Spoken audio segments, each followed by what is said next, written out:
Hello बच्चों, let's read the question. The question says, explain each part in brief.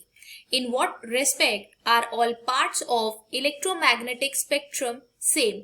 तो हमसे पूछा गया है कि किस रेस्पेक्ट में इलेक्ट्रोमैग्नेटिक स्पेक्ट्रम के सारे पार्ट्स सेम है।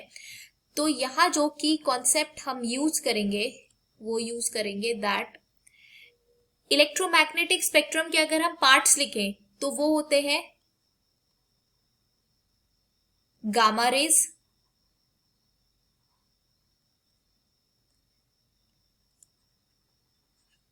X rays, UV rays, visible reason,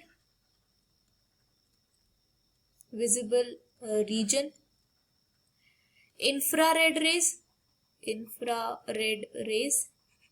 microwaves and radio waves. तो ये है हमारा पूरा इलेक्ट्रोमैग्नेटिक स्पेक्ट्रम।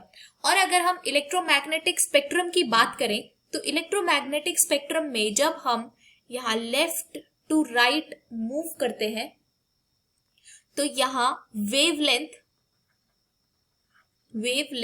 इंक्रीज होती है एंड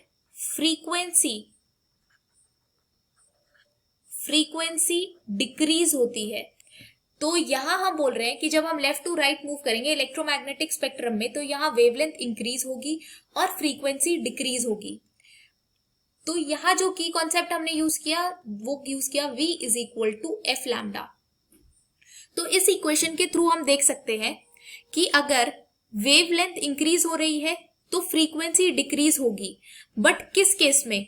जब यहां इनकी वेलोसिटी सेम रहेगी तो स्पीड रिमेन्स कांस्टेंट। तो अगर स्पीड कांस्टेंट है तो हम बोल सकते हैं पूरे इलेक्ट्रोमैग्नेटिक स्पेक्ट्रम के लिए ये सारी स्पीड जो इनके लिए स्पीड रहती है वो सेम रहती है। That will be equal to speed of light, that is 3 × 10⁸ metre per second in vacuum. तो ये चीज हमेशा कांस्टेंट रहेगी सारी ही इलेक्ट्रोमैग्नेटिक स्पेक्ट्रम के पार्ट्स के लिए।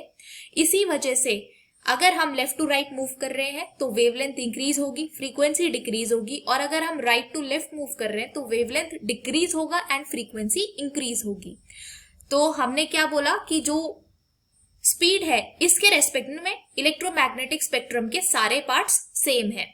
I hope you understood this well. Thank you so much. All the best.